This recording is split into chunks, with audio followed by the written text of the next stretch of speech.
Hi, everybody. We've reached the end of this really fun journey. What a joy it's been to be able to share some wonderful music with all of you and talk about the idea of swing music, and how it grows with orchestras.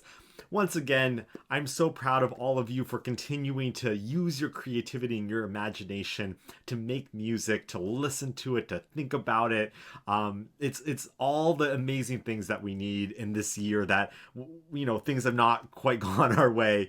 But as we wait till the time where we can all come back together in concert halls and be able to share music together, thousands of people together, while we're still waiting for that, we can each find in ourselves, that core of music, of wanting to create and make things happen.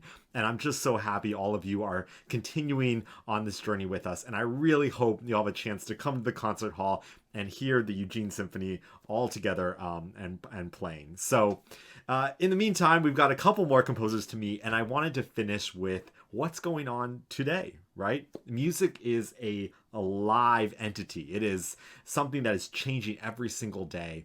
And one of my greatest joys in being a conductor is getting to introduce people to new works of music and to some of the amazing composers who are writing music right now. And in the spirit of swing, I was trying to think of composers that built on this idea of, Scott Joplin and Duke Ellington, and Gershwin and Bernstein, these composers who were kind of genre defined, right? They weren't just jazz composers. They weren't just orchestra composers. They weren't Broadway composers. They did everything. They were they just loved writing music. And I have two friends that I consider to be composers who are very much in this vein. The first one, her name is Ellen Taaffe Zwilich. She's actually just turned 80 years old. She's had an incredible career, and she's still writing every day and creating amazing new pieces. I love working with Ellen because her music, every piece, is just so different and so delightful. And her own background, much like the composers we've been talking about, was in a lot of different genres. She was playing violin in an orchestra, but then she would go to the jazz clubs and she'd play jazz afterwards. So she brings a lot of different influences into her music. So, and in the end, she is now one of our most famous American composers working today. She was the first woman to win the Pulitzer Prize for Music, which is probably the most prestigious award for music in the world. And so she continues to write for all of the greatest ensembles, and I've been so lucky to have a chance to work with her. This is a piece I wanted to play a little bit for you of a piano concerto called Shadows. And this is just the last couple minutes, but you'll get that sense of, it's a big orchestra piece with a piano solo, but you're going to hear all of those fun jazz influences that come in and out of this piece. So I hope you enjoyed this. Unfortunately, I don't have videos, so you'll just have to use your ears and kind of imagine how much fun this would be to watch being played.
Wow, right? So much fun. And as you can imagine, Ellen is just an incredible person to get to know. So lively and so fun to talk to. And as a matter of fact, depending when you see this, if you're seeing this in the spring here, I'm working with the Santa Rosa Symphony, and we're doing several pieces of hers, and we're streaming them on YouTube for free. So be sure to maybe check out what's going on. You might be able to catch one of her newer works that we're actually performing right now in Santa Rosa. Another composer I wanted to introduce you to is Matt Browne, a really good friend of mine, and one of the most innovative and interesting people to talk to and to listen to their music. We've done several pieces together, and this is one of my favorites, and I think you're going to enjoy this too. It always gets a really fun laugh out of the audience when they hear it. Matt has just such a great sense of humor and so much character in his music. This is a piece called Barnstorming Season. And so it's written about like trick pilots back in the 20s. And so what was the music of the 20s? That's right. It was ragtime and swing. And so in this piece, you're going to hear, this is the beginning of the piece, and you're going to hear the propellers on these old planes like get started, and then the engine is roaring, and you're going to hear these old planes, you're going to hear in the music, it kind of like takes off, and everything's kind of crazy and scary. And then the idea is suddenly the plane kind of goes above the clouds, and you have this open beautiful blue sky. And so what music should we hear from that? We're just going to hear this lovely little ragtime tune. And I always love this moment. I think it's so hilarious and delightful. It makes me smile every single time. And once again, we don't have video for this, so just enjoy listening and picturing everything that's going on in this piece.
So, anyways, you get a sense of there. I think there's a little something going wrong with the plane, like right where we stopped. But did you hear how it just like right out of the blue, it's like we're in like ragtime land. It's so much fun. At any rate, I hope, getting to know the six composers that we've talked about and getting to know the other composers in the Link Up program, I hope you're seeing just how much fun creating music is, and how much there is out there, right? It's in totally different formats with different inspirations. And even when we talk about swing music, as you can see, it's all over the map. And that's what makes it so much fun, because the swing era was so important in the history of American music and just music in general, that even today composers are still being influenced by it. And I think you can kind of see how it carries over. But especially the thing that is not lost is the feeling of swing. It is such a great feeling when you're just carefree, you're in sync with your colleagues, everyone's making music together. There's just no better feeling like that. So whether you're playing swing music or you're just feeling the swing, you're having a great time. Thank you all so much for joining me. So glad we had some time together, but really hope that at some point we'll all be able to be in the concert hall together. In the meantime, keep up the great work, everyone. Everything that you do to spark your own creativity, to make music, to share it with others in whatever way you can. It's so important, and it's such a wonderful thing for all of us to be able to come together around. And to the teachers and the parents who might be watching, thank you so much for all that you're doing to keep the music alive as well, keep inspiring our young people, and giving me the opportunity to reach out and have some fun with all of you. So stay well, everyone, and hope to see you in person before too long. Take care.